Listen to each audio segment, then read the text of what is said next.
तर्कपूर्ण शिक्षा जो है लिखा पढ़ा होना वास्तव में इस देश से गायब कर दिया गया है। और हमारे घरों में सचमुच में स्तूप की पूजा हुआ करता था। बिल्कुल एक कटु सत्य है, हमें एकदम आदर कर और सम्मान करना चाहिए। तो हम अगले वक्ता अर्थात आज के मुख्य अतिथि को बुलाने से पहले मैं ये 4 पंक्तियां और मुख्य अतिथि को आप लोगों के माध्यम से बगैर नाम बुलाए आप लोग बुलाएंगे। ये 4 पंक्तियों के बाद सम्राट अशोक महान लोकतांत्रिक परिवार से आए अतिथि हमारे हैं।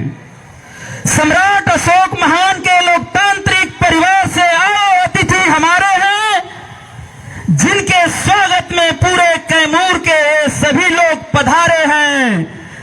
जिनके स्वागत में पूरे कैमूर के सभी लोग पधारे हैं। अरे रिश्ता और मित्रता दोनों संग को मेरे प्यारे हैं। अरे बुद्ध अम्बेडकर के बूंद रगों में विश्व बंधुत्व के नारे हैं, विश्व बंधुत्व के नारे हैं।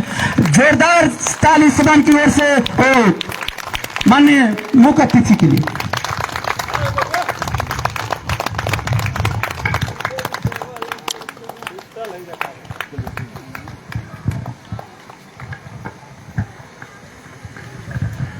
बहुत बहुत धन्यवाद।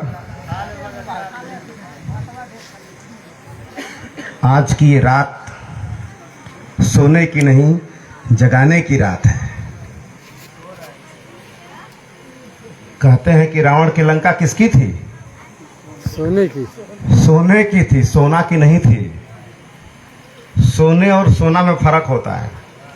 सोने एक क्रिया है और सोना एक मेटल है। तो सोना की नहीं थी, उसके सोने की थी। जैसे हर जिले पे सर्किट हाउस होता है ना, अधिकारियों के आराम गृह, तो वो सोने की लंका थी कि लड़ लौट के जाता था, वहीं सोता था ताकि कोई डिस्टर्ब न करे। और उस सोने की लंका में केवल मंदोदरी जा सकती थी, कोई दूसरा नहीं जा सकता था। तो आज हमारी जो रात है ये सोने की नहीं, जगाने की रात है। और ऐसे मंच पर आज हम उपस्थित हैं। कितना खुशी हो रही है आज। खुशी इस कदर की कितने इत्मीनान से लोग बैठे हुए हैं। अब बड़ी शांति से हमारी बहनें बैठी हैं। और मैं चाहता हूं कि एक बार सबके लिए एक जोरदार ताली होनी चाहिए।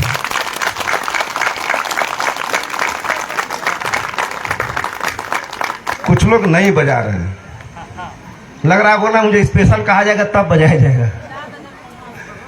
तो एक बार जोरदार ताली होनी चाहिए फिर से।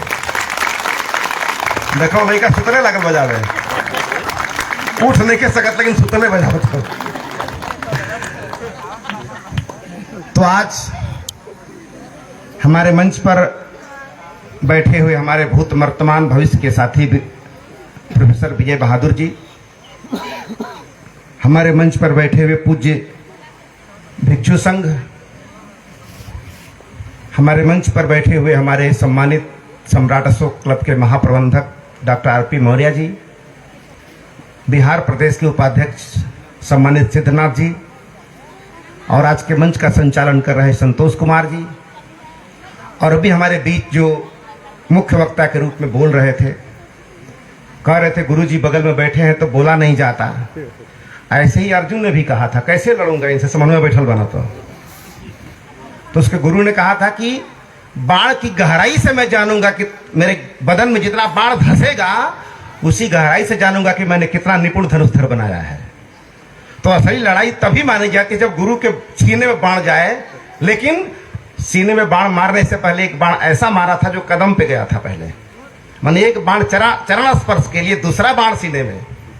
तो चरण स्पर्श से लगा कि ये सम्मान है, और सीने में जो गहराई दिया ये मेरी कला है जो मैंने इसे सिखाई है।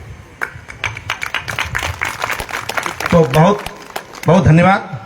और आज जो हम लोग ये सम्मानित, शायद पहली बार मैं बोल रहा हूं जहां एकदम सीधा अशोक स्तंभ मेरे सामने है, एकदम सीधा अशोक स्तंभ हमारे सामने है। क्योंकि इतिहास जो होता है वो शब्दों का समूह नहीं होता केवल, वह भावनाओं का भंडार होता है, और शब्दों में छुपी ही भावनाएं अगर समझ में आ जाए तब इतिहास के प्रति निष्ठा पैदा हो जाती है। और निष्ठा से चमत्कार होता है, तलवार से नहीं।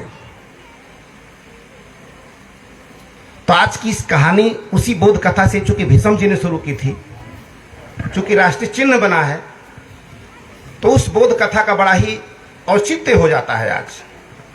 और औचित्य जब कहूंगा तो बात सीधे आप लोगों के समझ में आ जाएगी। खासकर हमारी बहनें, हमारे बुजुर्ग दादा बैठे हुए हैं, उनको ये बात तुरंत समझ में आ जाएगी।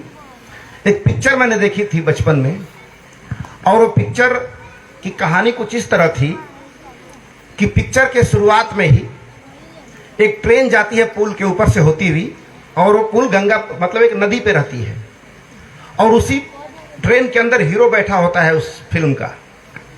और अचानक वो पुल टूटती है और हीरो ट्रेन के साथ उस नदी में गिर जाता है, और गिरने के बाद वो पानी के बहाव में बहकर कुछ दूर जाके किनारे लग जाता है। अब उसके किनारे के जो मछुआरे हैं, मछली मारने के बहाने जब घाट पर पहुंचते हैं तो देखते हैं आदमी बेहोश पड़ा है, अचेत अवस्था में है, इसको होश भी नहीं है। तो उसे वहां से उठाकर अपने घर ले आते हैं, और घर ले आकर उसकी सेवा शुश्रूषा करते हैं,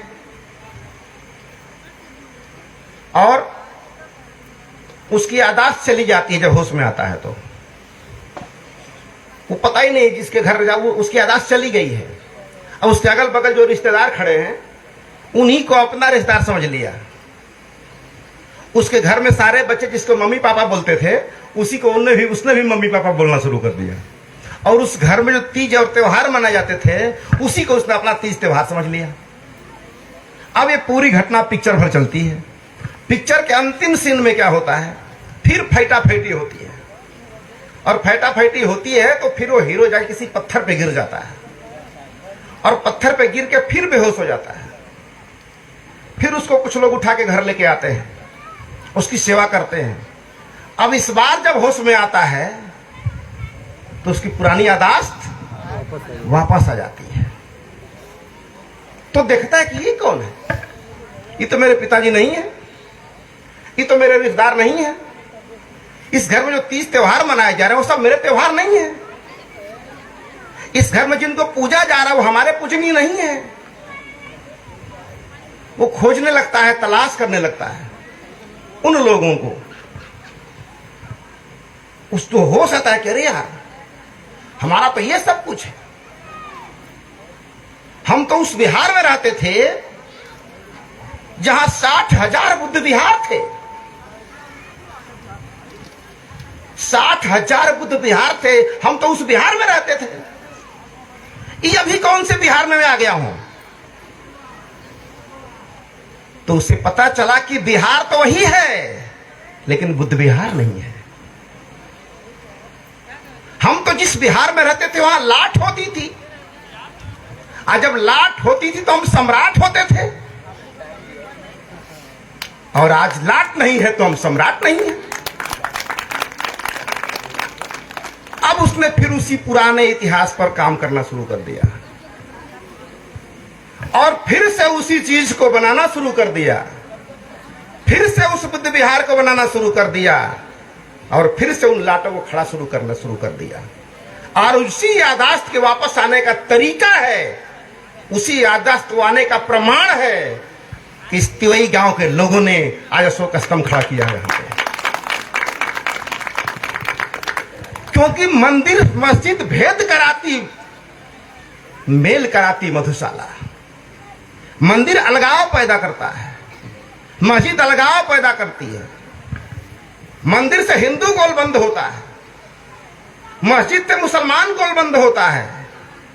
लेकिन हिंदू मुसलमान दोनों को गोलबंद करना है तो उसे राष्ट्रीय चिन्ह के पास आना ही पड़ेगा। और इस बात को इस देश की जनता ने सिखा दिया कि जिसकी लड़ाई 700 साल से लड़ रहे थे और जितनी निष्ठा पैदा किए थे अयोध्या में, वहां का चुनाव हरा के ये तय कर दिया कि मुझे मंदिर मस्जिद नहीं, मुझे राष्ट्रीय चिन्ह चाहिए। इससे बड़ा तमाचा तो कुछ हो ही नहीं सकता उन पाखंडियों को। ये बात अभी भीष्म जी कह रहे थे कि हिंदू का गांव मिल गया, मुसलमान का गांव मिल गया कि मुसलमानों का है, क्रिश्चियनों का गांव मिल गया, लेकिन वो भारत का गांव कहां खो गया? वो भारत का गांव कहां खो गया? इस देश में गर्व से कहो हिंदू वाले मिल जाते हैं, गर्व से कहो मुसलमान वाले मिल जाते हैं, लेकिन वो गर्व से भारतीय कहने वाले कहां गुम हो गए? अगर गर्व से भारतीय कहते रहते शुरू से ही तो शायद आज बांग्लादेश पाकिस्तान पैदा ही नहीं होता, तब अखंड भारत होता हमारा।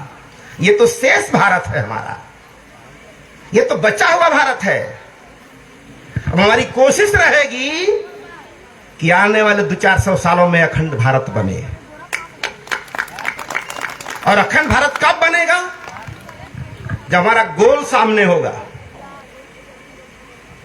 भारत का उद्देश्य अखंड भारत बनाना, इस देश के नौजवानों का उद्देश्य भारत को अखंड बनाना, तो पहले हमारा गोल सामने होना चाहिए, वो रोज दिखना चाहिए। जैसे वैज्ञानिक बनना है तो वैज्ञानिक का फोटो अपने घर में लगाते हैं, हीरो बनना है तो हीरो का फोटो अपने सामने लगाते हैं, क्रिकेटर बनना है तो तेंदुलकर गावस्कर का फोटो लगाते हैं। क्यों? क्योंकि चित्र से ही चरित्र का निर्माण होता है। जैसा घर में चित्र होंगे वैसा ही चरित्र बनेगा। तो चाहते हो पुनः भारत अखंड भरे, तो कल सुबह से तय कर लो कि हर व्यक्ति अपने घरों में अखंड भारत का चित्र लगाओ, अपने घरों में अखंड भारत का नक्शा अपने घरों में मढ़ाओ, और मढ़ा के जैसे सारे देवताओं का फोटो लगाए हो, अखंड भारत का भी फोटो लगाओ, ताकि अपने आने वाली पीढ़ियों को बता सकें कि हमारा देश, ये हमारा भारत है। और जिस दिन उस लायक कोई व्यक्ति पैदा हो गया, जिस दिन कोई चंद्रगुप्त मौर्य पैदा हो गया, उस दिन फिर से अखंड भारत का निर्माण हो जाएगा। अभी प्रोसेस चल रहा है, अब ये प्रोसेस चल रहा है पुनः चंद्रगुप्त मौर्य को पैदा करने का, पुनः सम्राट अशोक को पैदा करने का प्रोसेस चल रहा है। और उस प्रोसेस में जो बाबा साहब का कार्य है, जो बाबा साहब की भूमिका है, बाबा साहब का त्याग है, उस त्याग के गर्व से ही सम्राट अशोक और चंद्रगुप्त मौर्य पैदा होगा। उसी बुनियाद, उसी कोख से पैदा होगा, और वह कोख है भारत का संविधान, जहां से जन्म लेगा एक भारतीय। तो आज ये जो हम लोगों ने चिन्ह बनाया है, ये कहीं ना कहीं हमारी याददाश्त तो वापस आने का नतीजा है, हमारी मेमोरी फिर से लौट आई है, उसका नतीजा है, और जो धीरे धीरे परिवर्तन हो रहा है उसका नतीजा है। तो आज से मैं एक संदेश आपको देना चाहता हूं, खासकर नौजवानों को,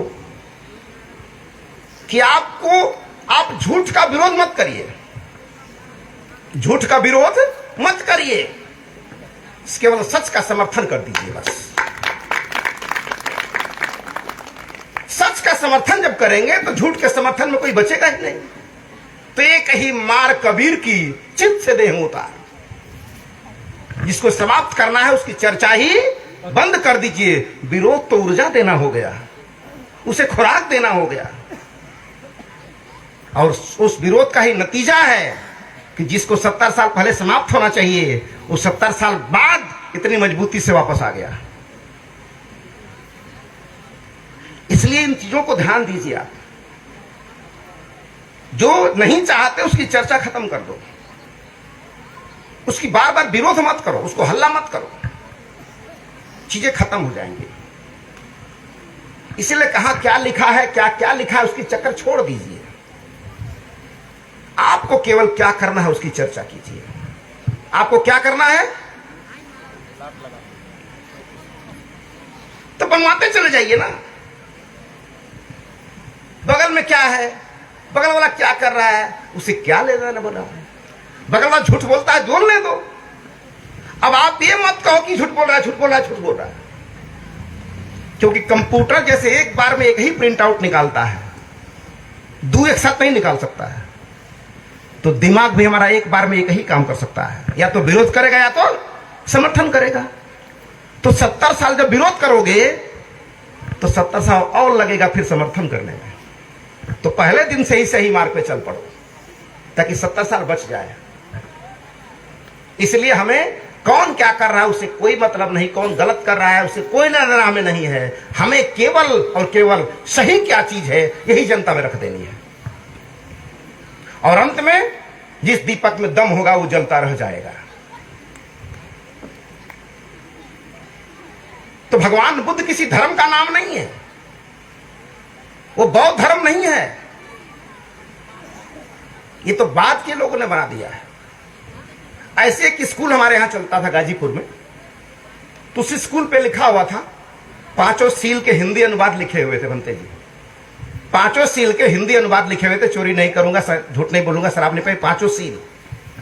लेकिन कुछ लोगों ने हल्ला मचा दिया क्षेत्र में, अरे वो तो स्कूलवा में एडमिशन को बुद्ध बनावता ना सर, कुछ नमो बुधाय बनावता ना सर, लड़का उनके भर्ती करके। अब संजोग से उस स्कूल में मैं भी बैठा था। एक दिन एक गार्जियन आया और यही बात बोल दिया, कैसा कर रहे हैं क्या? बोला नहीं तो क्या कर रहे हैं आप लोग? तो बोला ये देखो पांचों चीज यहां लिखा हुआ है कि चोरी न करने की शिक्षा ग्रहण करता हूं, झूठ न बोलने की शिक्षा ग्रहण करता हूं, शराब न पीने की शिक्षा ग्रहण करता हूं, प्राणी हिंसा न करने की शिक्षा ग्रहण करता हूं। तो इसमें कौन सा ऐसा बात जो आपके बेटे को सिखा दिया जाता है कि आपका धर्म बचा रहे? चोरी करना सिखा दिया जाए, कि झूठ बोलना सिखा दिया जाए, कि शराब बोलना सिखा दिया जाए, कि हत्या करना सिखा दिया जाए, कि व्यभिचार करना सिखा दिया जाए? ये कौन सा गुण सिखा देंगे ताकि आपका धर्म बचा रहे? तो कहा तो कुल बता ठीक है, कहा जाओ झूठे हल्ला कैले बांग से बहरी है।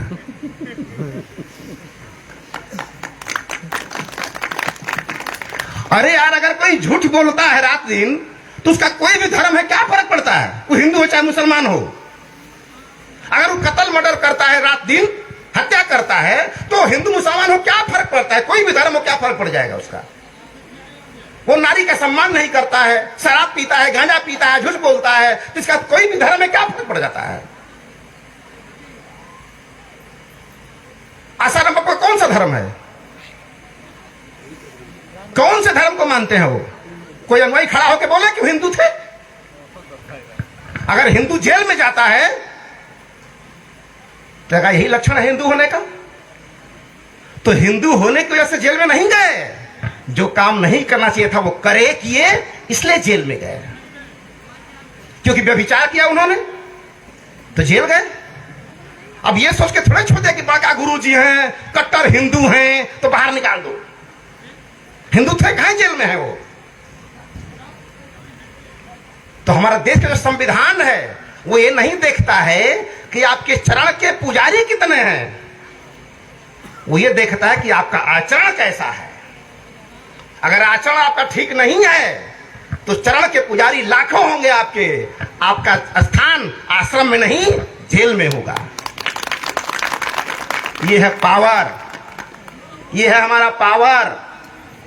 ये पावर ऊपर वाले का नहीं है, ये पावर हमारे संविधान का है। तो हमारी हालत ये है कि पावर इस बोर्ड में है, अब प्लकवा लगा दो दूसरा बोर्ड में। 70 साल हो गए बल्ब बरल ना आज ले, तो अब बोले प्लकवा निकाला वो मां से, संविधान में खोजता देखा लगी बोले, तो करंट कहीं और है, प्लग कहीं और खोसे हुए हो। तब भी पता नहीं चला कि दुनिया है राम के पीछे, अब भगवान राम खुद ही है संविधान के पीछे। दुनिया कह रहे कि हे भगवान हमारे घर बना तो जल्दी, बड़ा गरीब आदमी बानी। अब भगवान राम खुदे कहता ना कि हे संविधान हमारे घर बना तो जल्दी अयोध्या में। तो वो प्रसन्न बना कि संविधान घरवा बनाई, और तू प्रसन्न बोलू कि नहीं राम घरवा बनाई है। दाता एक राम भिखारी सारी दुनिया, दाता एक राम भिखारी सारी दुनिया, मांगा भीख। ऐसे ही मांगत मगर जिंदगी खत्म हो जाए तुम्हारा। ये देश हमारा है, इस देश के हम मालिक हैं, और अपने ही देश में 5 किलो अनाज पाके हम कितना खुश हो रहे हैं। अपने ही देश में 5 किलो अनाज पर कितना खुश हो रहे हैं, इसलिए कि हमें होश नहीं है। ये राष्ट्रीय चिन्ह अशोक स्तंभ इसी बात का एहसास दिलाएगा आपको। इसीलिए चिन्ह हिंदू की भावना पैदा करना है तो मंदिर बनाओ, मुसलमान की भावना पैदा करना है तो मस्जिद बनाओ, लेकिन सच्चा भारतीय बनना है तो राष्ट्र चिन्ह बनाओ गांव गांव।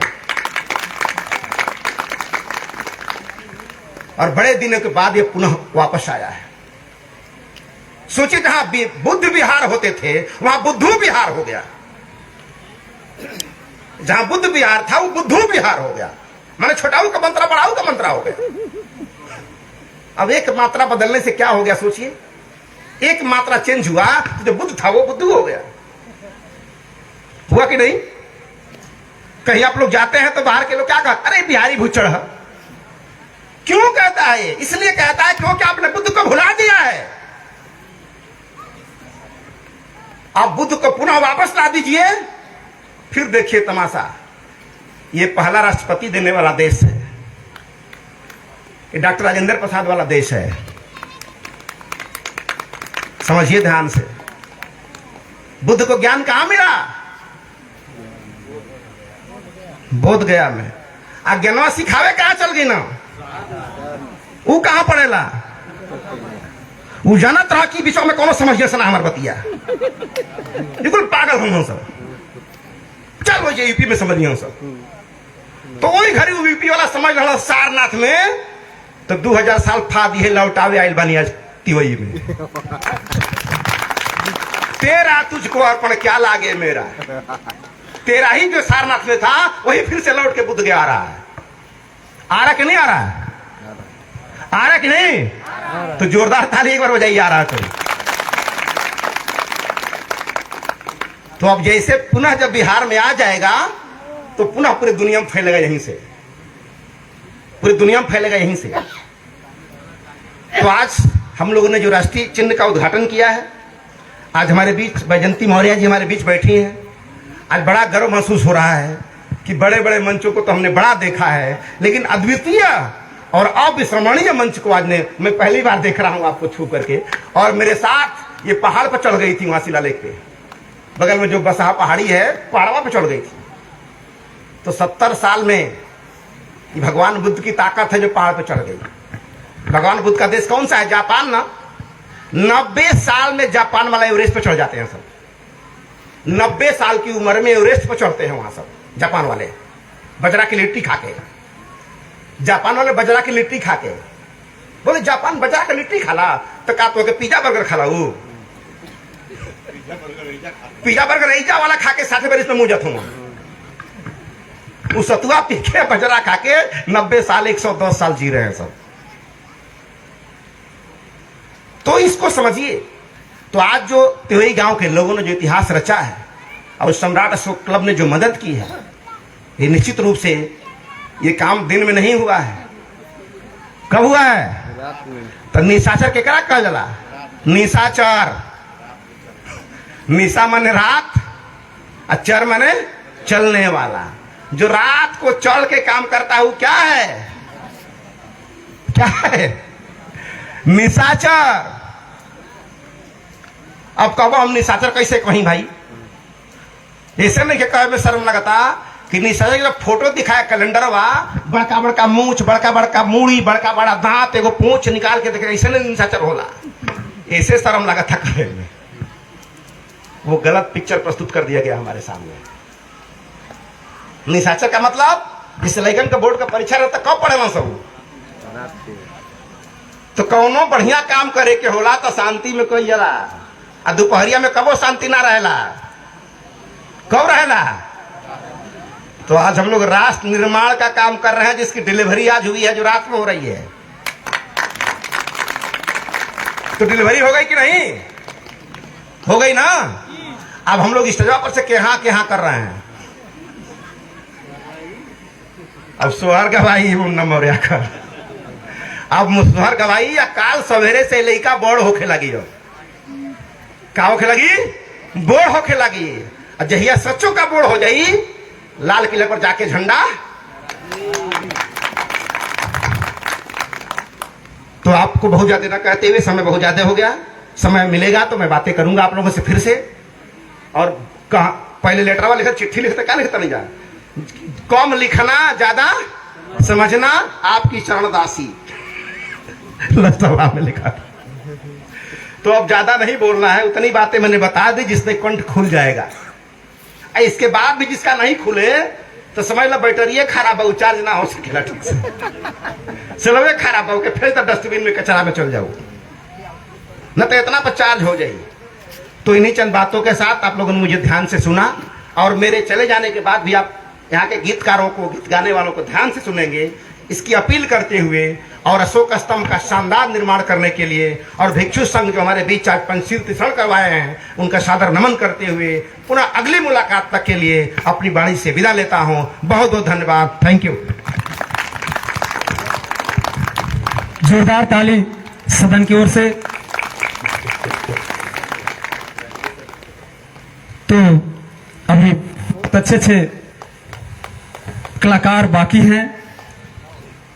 सचमुच में हमारे मुख्य